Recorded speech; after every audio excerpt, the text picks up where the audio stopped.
Halo teman-teman, selamat datang. Pada kesempatan kali ini saya ingin mendiskusikan sebuah topik yang kemungkinan juga menjadi keresahan hampir semua anak-anak yang beranjak dewasa di rentang umur 20 sampai dengan 25 tahun atau 30 tahun. Topik yang ingin saya bahas ini adalah berkelahi dengan pikiran sendiri. Yang saya maksud dengan berkelahi dengan pikiran sendiri itu adalah di saat kita sudah berusaha untuk mencapai apa yang ingin kita capai, baik dari segi kesehatan, baik dari segi pendidikan, atau dari segi keluarga, saat keadaan terkadang sepertinya sudah mulai membaik, namun ada saja cara-cara dari pikiran kita itu untuk membuat keadaan menjadi kurang menyenangkan. Salah satu contohnya adalah ketika saya sudah berusaha untuk memaksimalkan performa dari segi fisik, yaitu saya mulai kembali lagi kalistenik 2 kali seminggu, saya mulai lagi lari 2 kali seminggu, saya mulai kembali mencoba untuk membiasakan diri untuk membaca buku. Saya mulai membiasakan diri untuk menahan amarah, saya mulai membiasakan diri untuk mencoba hal-hal yang selama ini saya anggap tidak berguna dan tidak ada manfaatnya, padahal itu sangat-sangat memberikan, kualitas hidup dan kualitas diri yang lebih baik, yaitu membuka pergaulan, bertemu dengan orang-orang baru, mencoba untuk menghancurkan, penghalang pikiran yang selama ini terus membelenggu dan memenjarakan saya dalam stagnan zona nyaman. Setelah semua yang saya lakukan ini, pikiran itu tetap saja ada hal-hal detail terkecil yang bisa dia katakan yang membuat saya merasa kurang cakap, merasa kurang baik, merasa tidak pantas untuk bahagia, dan membuat saya terkadang kembali lagi ke jurang yang dalam yang mungkin sudah setengah jalan saya tinggalkan. Dan dalam hal ini, yang membuat saya selalu jatuh ke bawah, merasa tidak cakap, merasa kurang pede, merasa kurang mampu, merasa tidak berhak untuk bahagia adalah status kuliah saya. Pada dasarnya, memang saya akui saya terkadang malas untuk menyelesaikan kuliah. Saya memang menganggap bahwa kuliah ini menghalangi pertumbuhan diri, menghalangi langkah saya untuk melangkah jauh, dan juga proses yang dilewati untuk menyelesaikan perkuliahan ini sangat menyusahkan. Di mana kita harus bertemu dengan orang yang kita pun harus berkompromi, kita harus bertemu dengan orang-orang yang sepertinya saya tidak perlu berurusan dengan orang ini. Saya bertemu dengan orang-orang yang kok ada ya orang yang dengan sadar berperilaku kurang mengenakan, namun tetap bisa bertahan di dalam masyarakat, tetap memiliki peran, tetap memiliki jabatan. Sebenarnya intinya itu teman-teman, selalu ada cara untuk pikiran itu menembus tameng ketenangan yang selama ini sudah saya ciptakan, sudah susah payah saya bangun, dan habit-habit yang berusaha untuk tetap saya jaga dan saya perjuangkan itu menjadi seketika runtuh di beberapa momen tertentu.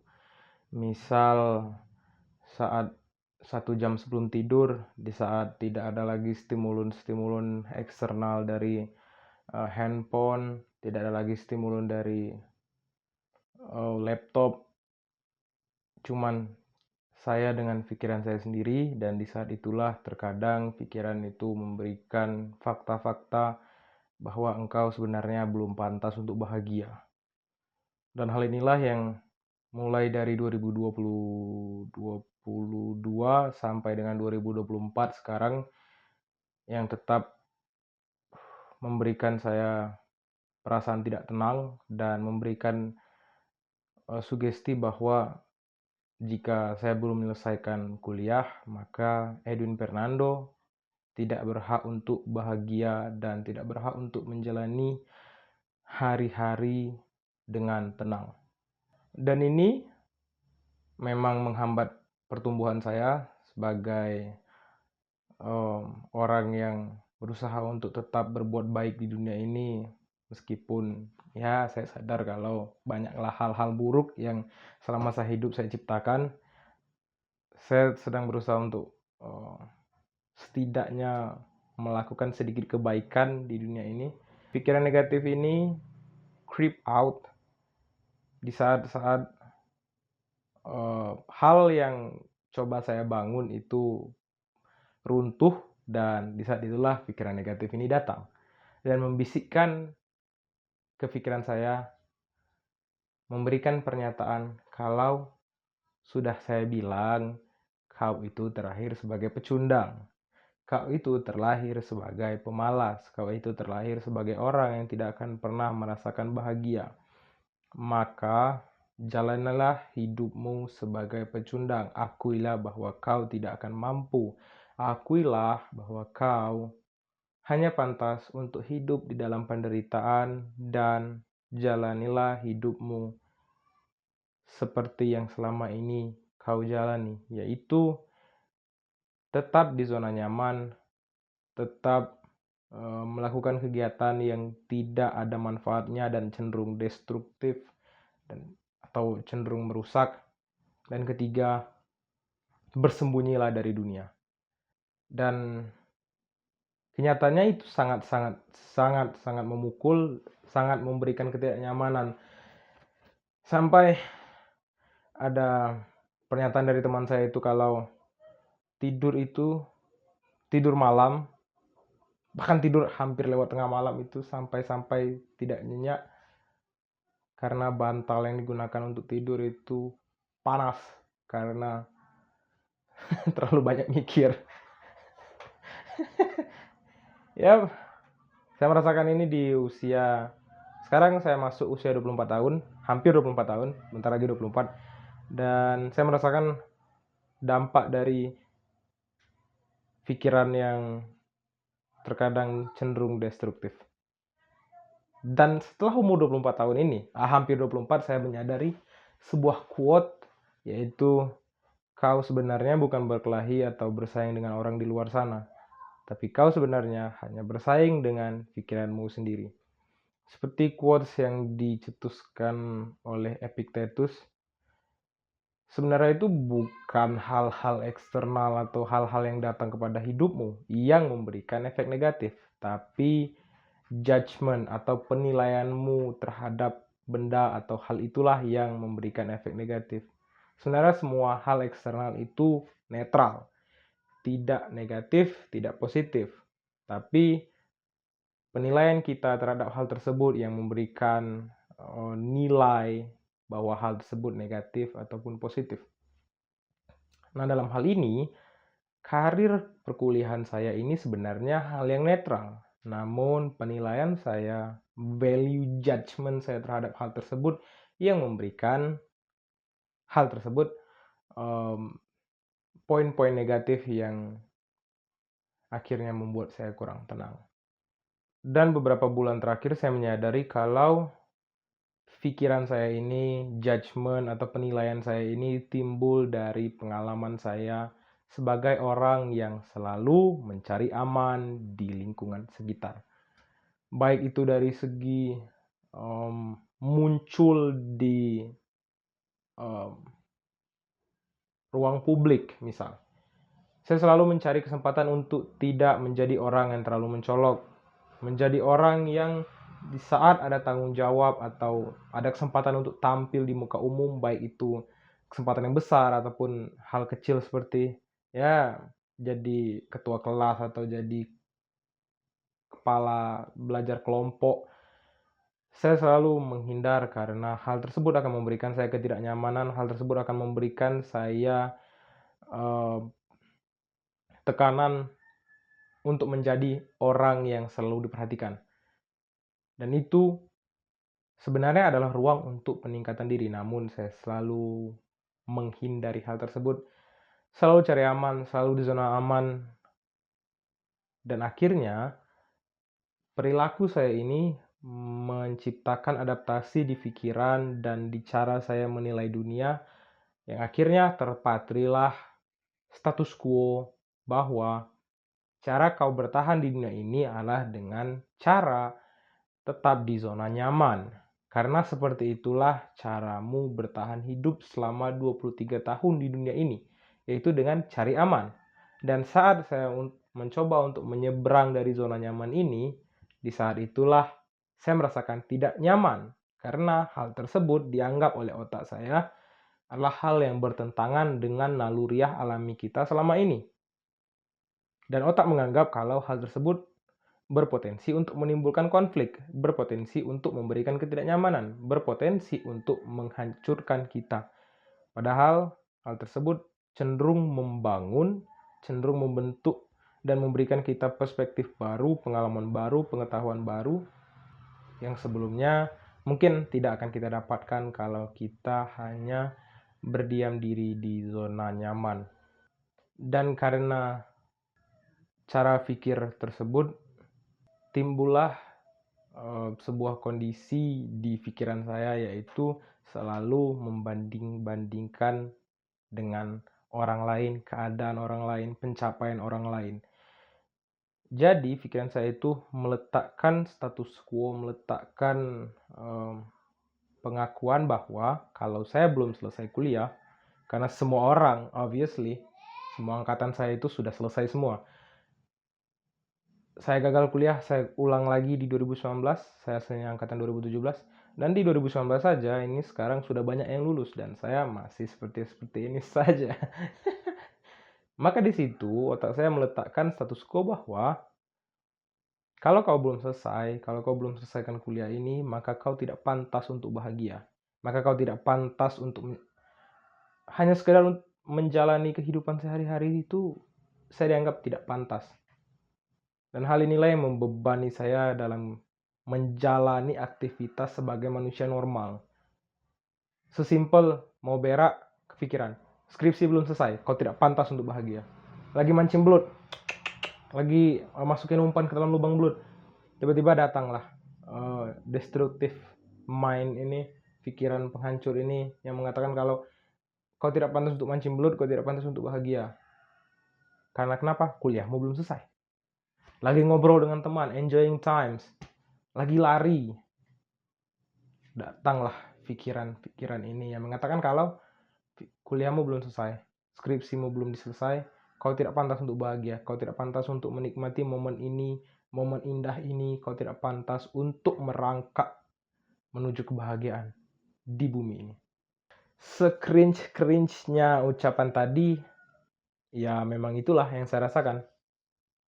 Ditambah lagi, pikiran ini hampir 10 kali lebih kuat sampai saya pernah mengalami sekali di kamar ini saat saya pulang kuliah, revisian skripsi, saya balik ke rumah, saya duduk termenung dan saya mengalami serangan kecemasan yang sangat berlebihan sampai sekujur badan saya ini merasakan getaran adrenalin yang sangat-sangat berlebihan sampai saya tidak bisa tegak dan jantung saya mungkin heart rate-nya itu di atas 160 mungkin.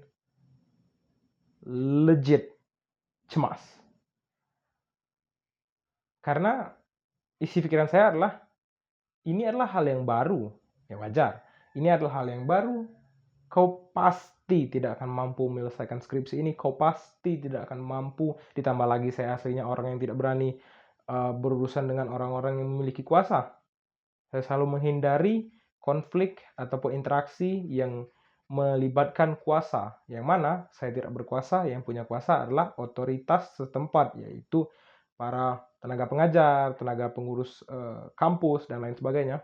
Itu membuat saya cemas berlebihan karena saya saat itu jalan 3 bulan atau 4 bulan berhenti merokok.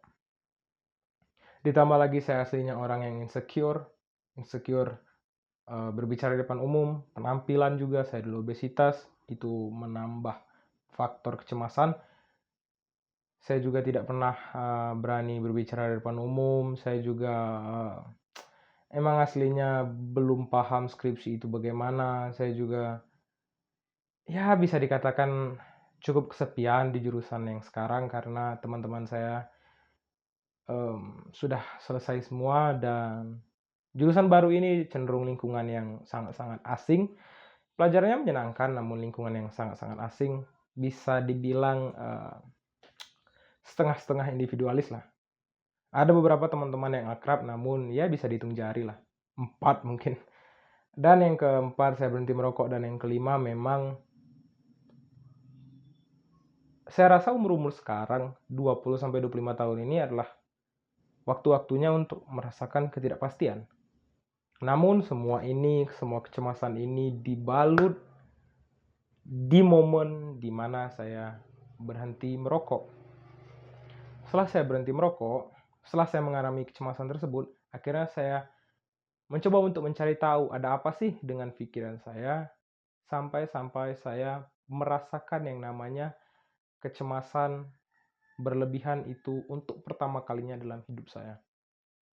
Dan setelah saya pelajari, cari-cari di Google, cari-cari di jurnal, baca-baca podcast tentang kesehatan seperti Dr. Andrew Huberman, Dr. K. Healthy Gamer, nonton-nonton podcast kesehatan di tamu-tamu profesor yang diundang oleh Joe Rogan.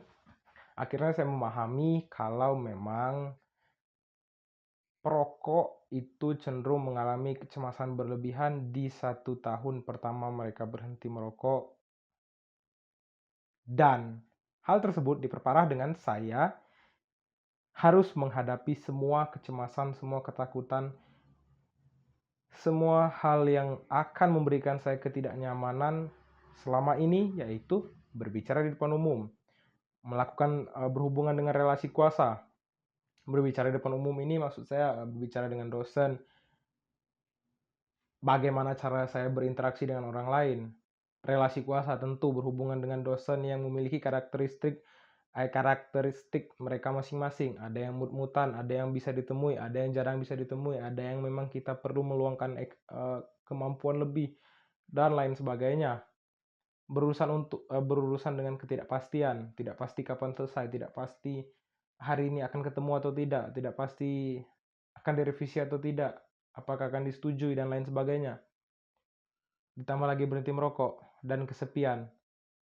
Dan ada beberapa faktor-faktor eksternal lain yang saya merasa kalau semua ini disatukan dan jadilah kecemasan berlebih. Dan salah satunya adalah faktor karena berhenti merokok. Fast forward ke masa sekarang, semua itu sudah bisa saya lalui.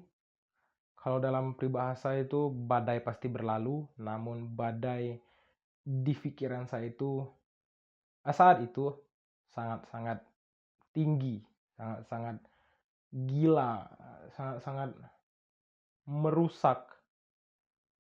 Dan untungnya sekarang sudah perlahan bisa saya tekan, bukan berarti saya mengurangi tekanan tersebut, namun saya menaikkan kemampuan saya untuk mengimbangi tekanan ini.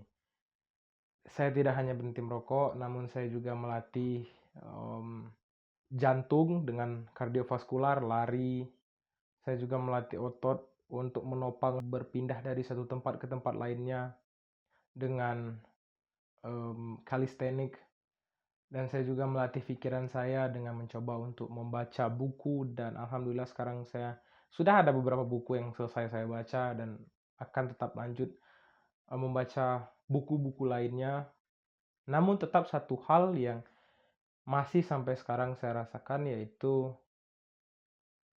masih ada momen-momen di mana pikiran saya ini tahu dan sangat-sangat jeli di mana titik lemah saya yang itu akan dimanfaatkan oleh pikiran saya untuk memberikan rasa tidak nyaman dan rasa inkompeten, yaitu kalau skripsi belum selesai, kau belum pantas untuk bahagia teman.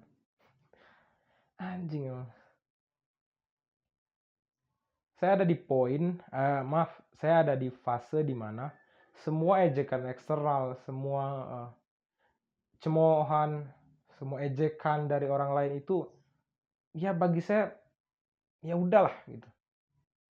Tidak terlalu berpengaruh atau indifferent.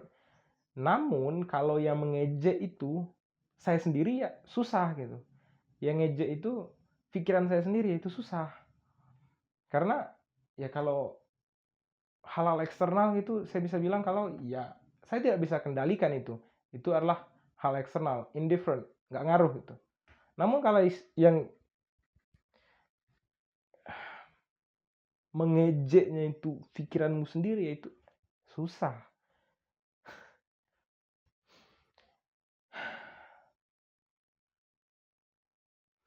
Mungkin setiap orang yang pernah hidup dan makan dan berak dan beraktivitas di rentan umur 20 sampai 30 tahun mungkin semua mengalami ini ya. Mungkin ya. Tidak mungkin lah cuman saya saja gitu kan yang mengalami ini. Pastilah setiap orang pernah mengalami ini dan mungkin setiap orang melakukan cara-cara mereka sendiri untuk melampaui keadaan ini dan bangkit di tempat yang lebih tinggi. Mungkin, I don't know. Tapi itulah teman-teman yang saya rasakan sekarang. Perkelahian dengan diri sendiri yang tanpa henti. Dan sampai sekarang saya belum tahu cara pasti untuk mengatasi masalah ini. Saya masih sampai sekarang bergulat dengan diri sendiri. Susah. Karena yang kita lawan ini bukan orang-orang di luar, bukan keadaan di luar, bukan faktor-faktor eksternal, tapi faktor internal. Yang mana sebenarnya hal tersebut bisa kita kendalikan. Namun pikiran ini sangat-sangat susah dikendalikan karena terkadang pikiran saya ini menggila gitu. Ya, kadang-kadang kepikiran untuk bunuh orang, kadang-kadang kepikiran untuk berhenti, kadang-kadang kepikiran untuk memaki orang lain, memaki diri sendiri. Kadang-kadang waktu mau mulai sesuatu itu pikiran saya ini sudah tahu kalau udahlah bro, udah selesai, stop. Kau pasti gagal.